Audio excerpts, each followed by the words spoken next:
Then disqualifications. Section 7C provides inter alia that no person can be appointed as a presiding officer of a tribunal if he is not an independent person or he has attained the age of 65 years. Next point is filling of vacancies and finality of order. The same provisions under section 8 as apply to the labor code in this regard apply to the industrial tribunal. Then the duties of the industrial tribunal.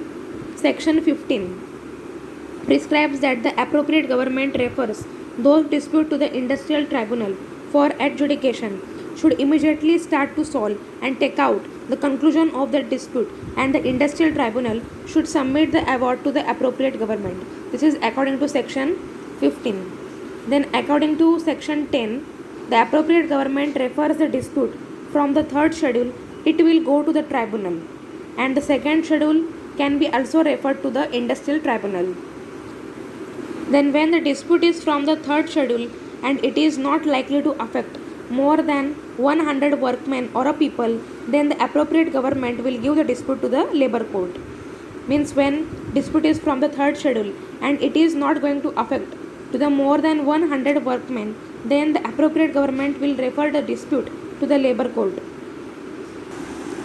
The industrial tribunal's presiding officer can be appointed as an arbitrator for investigating the dispute.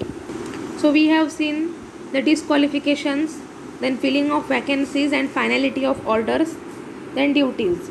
In that we have seen the section 15, then 10, and when the dispute is referred to the labor court if it is from the third schedule. In the next video we are going to see what is the third schedule and what are the matters which are present in the third schedule.